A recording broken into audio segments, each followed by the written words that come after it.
तो ये कहानी एक ऐसे लड़के की है जिसके पास खास किस्म की पावर्स थी। इसका नाम डोंगसू था। वो अपना ही गाना कंपोज किया हुआ जो उसने खुद बनाया था गुनगुनाता हुआ बस स्टेशन पर जा रहा था। तभी कुछ लोग आते हैं और उसको उठाकर ले जाते हैं। ये दरअसल लोगों को अगवा करके उनके जिस्म के हिस्सों को बेचा करते थे। वो डोंगसू को उठाकर एक डॉक्टर के पास ले आए थे, जहाँ पर वो डॉक्टर सर्जन उसके जिस्म के सभी हिस्सों को निकाल लेता है। डोंगसू तकरीबन मर चुका था, मगर हैरानी वाली बात ये थी फिर भी वो ये सब करता हुआ डॉक्टर को देख रहा था। डॉक्टर ने उसकी दोनों आंखें निकाल कर ट्रे में रख दी थी और खुद फोन पर बात करने चला जाता है। उधर ही हम देख पाते हैं डोंगसू के जिस्म से कुछ अजीब से टेंटिकल्स बाहर आते हैं और उसका सारा जिस्म ठीक होने लगता है। डॉक्टर उसे देखकर बहुत ज्यादा डर गया था, क्योंकि डोंगसू ने खुद ही अपनी आंख को उठाकर लगा लिया था। जैसे ही वो अपनी दूसरी आंख को वहाँ पर ढूंढता है, डॉक्टर वहाँ पर गुंडों को बुला लेता है, जिससे अब डोंगसू वहाँ से भाग गया था। फिर कुछ दिन बाद उसी शहर में एक हादसा होता है। एक बहुत ही खूबसूरत औरत की मूर्ति को किसी ने सड़क के बीचों बीच लाकर रख दिया था। सब लोग उसकी तरफ देख रहे थे क्योंकि वो बहुत ज्यादा खूबसूरत थी। जैसे ही सब उसकी तस्वीरें लेने लगते हैं तो उस मूर्ति से खून टपक रहा था। यहाँ पर पता चलता है कि वो कोई मूर्ति नहीं थी, बल्कि जीता जागता एक इंसान था जिसको मूर्ति बना दिया गया था। आहिस्ता आहिस्ता ये खबर हर जगह पर फैल जाती है। वहाँ पर पुलिस भी आ गई थी। इंस्पेक्टर बहुत देर तक उसकी इन्वेस्टिगेशन करवाते हैं, जिसमें उन्हें पता चलता है कि उसमें पी और एल नाम के दो सिंबल्स हैं। वहीं पर हम डोंगसू को देखते हैं, जिसने अब अपनी एक आंख पर पट्टी बांध ली थी और अपनी दुख भरी जिंदगी जी रहा था। एक रात बैठा हुआ जब वो अपने ही बनाए हुए गाने की प्रैक्टिस कर रहा था तो अचानक से उसकी आंख में दर्द होने लगा था। जो आंख उसकी गायब थी उसको अचानक से एस्ट्रोलॉजी नजर आती है, जिसमें वो बिल्कुल वही लफ्ज देखता है जो उस मूर्ति के जिस्म पर बना हुआ था। उसको और भी बहुत सारी चीजें नजर आती हैं, जिससे ये पता चलता है कि डोंगसू की आंख किसी दूसरे आदमी के पास है। तभी डोंगसू ये सब देख पा रहा था जो वो आदमी कर रहा था। अगले दिन डोंगसू अपने काम पर जाता है जो एक कबाड़ खाना था। तभी वहाँ पर कुछ लोग आते हैं जो उसके दोस्त को बहुत मार रहे थे। डोंगसू अपने दोस्त की मदद करने की कोशिश करता है और बेचारा खुद ही मार खा लेता है। उन्हीं में से एक आदमी डोंगसू को मारने के लिए चाकू निकालता है और डोंगसू उससे लड़ाई करता है और इसी उसमें बेचारे डोंगसू का कान कट जाता है, जो कि जमीन पर गिर गया था। ये देखकर सभी वहाँ से भाग जाते हैं। अब जैसे ही वो वहाँ से जाते हैं, डोंगसू अपना कान उठाकर अपनी अजीब खास किस्म की पावर्स ताकत से अपने कान को जोड़ लेता है। उधर ही वो लोग भी अब डोंगसू को ढूंढ रहे थे जो जिस्म के हिस्से बेचा करते थे। उन्हें पता चल चुका था कि डोंगसू का जिस्म और उसका एक एक हिस्सा बहुत खास है, क्योंकि उसे जितना भी जख्मी कर लो काट लो वो खुद ही जुड़कर ठीक हो जाता है और ऐसे जिस्म की मार्केट में लाखों करोड़ों में कीमत है। लड़ाई खत्म होने के बाद डोंगसू अपने घर जाता है, जहाँ बैठा वो अपने गाने की प्रैक्टिस कर रहा था, मगर उसको गाने की लिरिक्स सही तरह से याद नहीं थी। वो दोबारा से सुनकर प्रैक्टिस करने लगता है। तभी उसको विजन एक ख्याल आता है। उसको उसी आदमी का ख्याल आ रहा था जिसके पास डोंगसू की दूसरी आंख थी। वो भी बैठा उसी का गाना सुन रहा था। तभी डोंगसू की आंख में दर्द होने लगता है, जिसके बाद डोंगसू ये फैसला करता है कि वहीं पर तो बाना जाएगा जहाँ पर उसे ले जाया गया था और अपनी आंख को ढूंढेगा। मगर वो लोग उसको पहचान लेते हैं जो उसके पीछे पड़े थे। वो उसको पकड़ने की कोशिश करते हैं। वो उनसे बचकर भाग रहा था, पर तभी उधर ली नाम की लड़की आकर उसे बचा लेती है। ली कहती है, मैं जानती हूँ तुम डोंगसू ही हो ना। जिसके बाद वो उसकी टांग पर अपना चाकू निकालकर एक कट मारती है और वो देखते ही देखते खुद ही ठीक हो जाता है। डोंगसू ली से बचकर वहाँ से भाग जाता है। इसके बाद डोंगसू के ख्यालों में हमें एक किताब को दिखाया जाता है, जिसमें लोगों को मारकर उनका पुतला बनाने के बारे में सब कुछ लिखा हुआ था, जिससे ये बात तो साफ थी कि डोंगसू की आंख जिस इंसान के पास थी वो लोगों को मारकर उनका पुतला बनाकर उन्हें शहर में खड़ा कर देता था। फिर हम एक लड़की को देखते हैं जो डोंगसू का गाना सुनते अपने ऑफिस जा रही थी, क्योंकि वो गाना अब काफी ज्यादा वायरल हो चुका था। वो जाकर देखती है तो शहर में एक और पुतला खड़ा था जिसका अभी अभी खून किया गया था। ये सारी बातें अपने दोस्त को बताती है जिसका नाम मिस्टर जिन था, पर वो आदतों से बिल्कुल भी अच्छा नहीं था, मगर ये लड़की उसको पसंद करती थी। ये लड़की मिस्टर जिन के सामने डोंगसू का गाना गुनगुनाती है। तभी उसकी आंखों में दर्द होने लगता है और उधर डोंगसू की आंखों में भी दर्द हो रहा था। अब ये बात तो यहीं पर क्लियर हो जाती है कि डोंगसू की दूसरी आंख जिस इंसान के पास थी वो मिस्टर जिन था और वही था जो शहर में सभी लोगों का कत्ल कर रहा था। और यहाँ पर ये भी पता चलता है कि डोंगसू की दोनों आंखें उसके गाने को पहचानती थी, इसलिए जब भी वो बचता था उसकी आंखें आपस में जुड़ने की कोशिश करती थी। तभी उसे दर्द होता था। एक दिन वो अपने ख्यालों में एक लफ्ज लिखा हुआ देखता है जो कॉप्स आर्ट था। वो जब उसको इंटरनेट पर सर्च करता है तो उसे पता चल गया था कि शहर में जितने भी कत्ल हो रहे हैं वो कातिल उनको मारकर स्टैचू मूर्ति में बदल देता है और वो कोई और नहीं बल्कि मिस्टर जिन है। अब इस बात को पता करने अगले दिन उस लड़की के पास जाता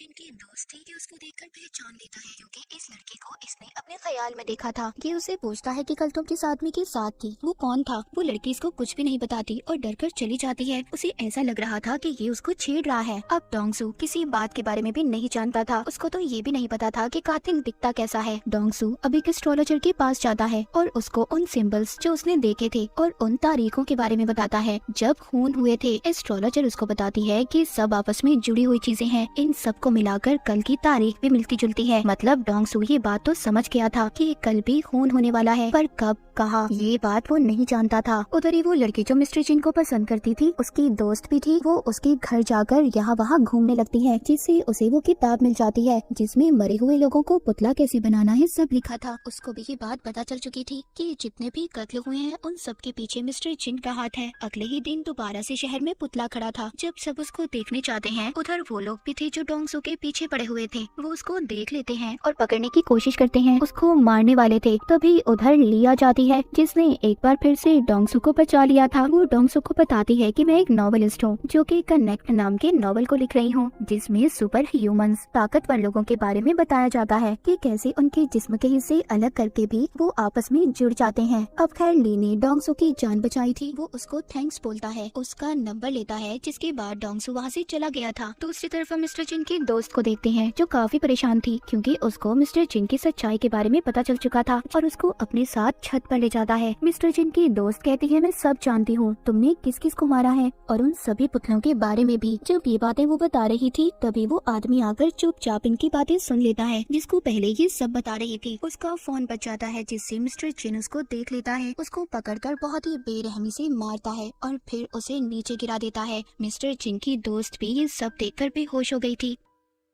तभी उसका फोन बजता है जिसमें उसने डोंगसू के गाने की रिंगटोन को सेट किया हुआ था। जब उसका गाना बजता है तो तभी डोंगसू की आंख में दर्द होता है और मिस्टर जिन की भी। इससे अब डोंगसू को ख्याल आता है और वो सब देख लेता है कि मिस्टर जिन ने दो लोगों को बहुत ही बेरहमी से मार दिया है। ये देखकर डोंगसू मिस्टर जिन के ऑफिस में आ गया था। वहाँ पर भी सबको कत्ल के बारे में पता चल चुका था। हर तरफ एक भगदड़ मच जाती है। वहाँ पर पुलिस भी आ चुकी थी। डोंगसू ने मिस्टर जिन का कोट देख लिया था इसीलिए वो उसका पीछा करते बाथरूम तक जाता है मगर उसने उसका चेहरा अभी भी नहीं देखा था। पुलिस आकर डोंगसू को पकड़ लेती है। उन्हें ऐसा लग रहा था कि डोंगसू ने ही कत्ल किया है। डोंगसू सबसे कहता है देखो मैंने कत्ल नहीं किया, कातिल तो बाथरूम में है। पर कोई भी डोंगसू की बातों पर यकीन नहीं करता। लेकिन ली उसको हम कैसे भूल सकते हैं। वो एक बार फिर आकर डोंगसू को बचा लेती है। उधर ही ऑफिस में मिस्टर जिन जो काफी परेशान था क्योंकि वो सोच रहा था कि छत पर तो हम तीनों के सिवा कोई नहीं था। जब वो बैठा डोंगसू का गाना सुन रहा था तभी उसकी आंख में दर्द होता है। अब उसको समझ आ चुकी थी कि सारे फसाद की जड़ उसकी ही आंख है जो ट्रांसप्लांट की गई है, यानी कि जो उसने लगवाई थी। इसका मतलब ये था कि जिसके पास दूसरी आंख है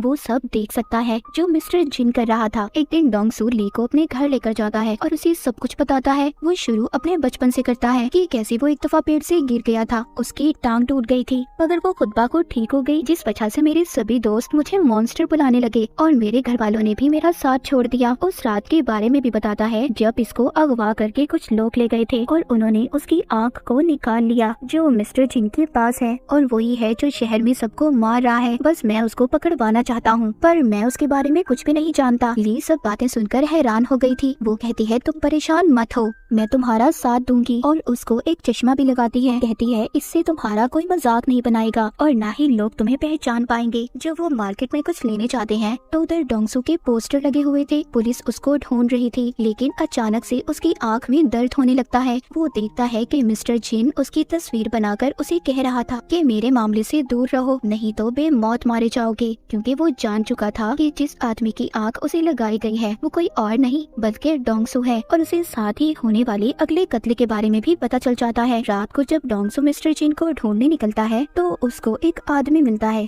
जो उसका गाना गा रहा था। ये सुनकर उसकी आंख में दर्द होने लगता है। अगले ही पल उसको मिस्टर जिन नजर आता है। जैसे ही ये उसको पकड़ने के लिए उसका पीछा करता है वहाँ पर पुलिस आ चुकी थी जो डोंगसू को पकड़ लेती है। अब डोंगसू बेचारा बहुत ही बुरी तरह फंस चुका था। अब ना तो वो बता सकता था कि उसको ख्याल आते हैं और सारे कत्ल के पीछे मिस्टर जिन का हाथ है। उसको जेल में बहुत मारा जाता है। डोंगसू कहता है मैं खूनी नहीं हूँ बल्कि मैं खूनी को जानता हूँ। इंस्पेक्टर ये सुनकर उसको छत पर ले जाता है जहाँ पर डोंगसू उसको सब बता देता है कि उसकी आंख मिस्टर जिन नाम के आदमी के पास है और वही सबका कातिल है। वो इंस्पेक्टर को अपना एक हाथ तोड़कर दिखाता है जो फिर खुद ही जुड़ गया था। इंस्पेक्टर ये सब देखकर हैरान था। डोंगसू जो मिस्टर जिन को पकड़ना चाहता था वो छत से कूद जाता है क्योंकि वो जानता था कि अगर उसे चोट भी आई या उसकी हड्डी भी टूटी तो वो कुछ देर बाद खुद ही ठीक हो जाएगी। उधर दूसरी तरफ मिस्टर जिन डॉक्टर सर्जन के पास जाता है जिसने इसे डोंगसू की आंख लगाई थी। यहाँ पर हमें कुछ पहले का सीन दिखाया जाता है जब मिस्टर जिन डॉक्टर के पास आया था और उससे कहा था कि उसे आंख की जरूरत है, इसीलिए डॉक्टर ने एक तजुर्बे की खातिर डोंगसू की आंख उसको लगा दी। और फिर मिस्टर जिन को जब ये पता चलता है तो वो अब डॉक्टर को भी मार देता है।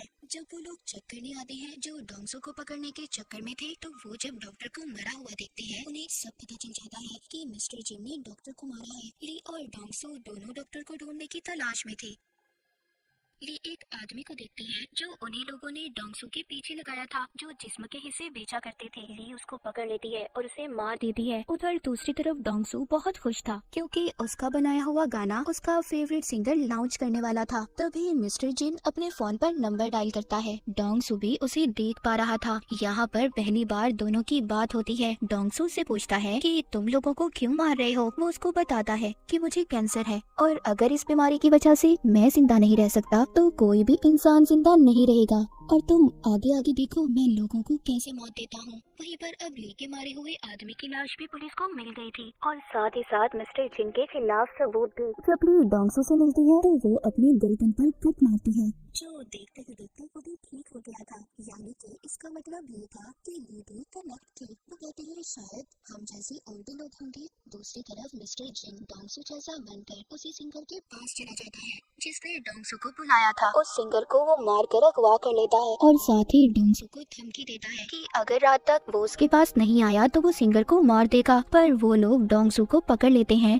जो उसके पीछे पड़े थे जो ऑर्गन्स यानी कि जिस्म के हिस्सों को बेचा करते थे। ली उसे कहती है तुम जाओ, इन्हें मैं संभाल लूंगी। ली उन गुंडों का मुकाबला करती है पर जब एक आदमी उसके चेहरे पर कट मारता है जो खुद ही ठीक होने लगता है। ये देख कर वो लोग बहुत खुश हो गए थे कि पहले तो सिर्फ वो डोंगसू ही था पर अब ये लड़के भी जिन्हें बेचकर ये बहुत सारे पैसे कमा सकते थे। लेकिन देखते ही देखते ली उन पर भारी पड़ रही थी और वहाँ से भाग जाती है। उधर पुलिस को भी मिस्टर जिन के खिलाफ सारे सबूत मिल चुके थे। उनको पता चल चुका था कि मिस्टर जिन डोंगसू बनकर घूम रहा है। डोंगसू भी उस जगह पर पहुँच गया था जहाँ पर मिस्टर जिन ने उसे बुलाया था। वो ये बात भी जानता था कि मिस्टर जिन को लड़ना नहीं आता, वो तो सिर्फ लोगों के डर का फायदा उठाकर उन्हें मारता है। तभी मिस्टर जिन आकर उधर गैस छोड़ देता है जिससे डोंगसू बेहोश हो गया था। वो उसको उठाकर अपने साथ ले जाता है। उधर ली भी एक मॉन्स्टर के पास गई थी और उसे कहती है कि तुम्हारे जागने का वक्त आ चुका है, जो कि डोंगसू और ली की तरह ही था। ये उसको अपने साथ ले जाती है। यहाँ मिस्टर जिन डोंगसू को उस जगह पर ले आया था जहाँ पर उसने सिंगर को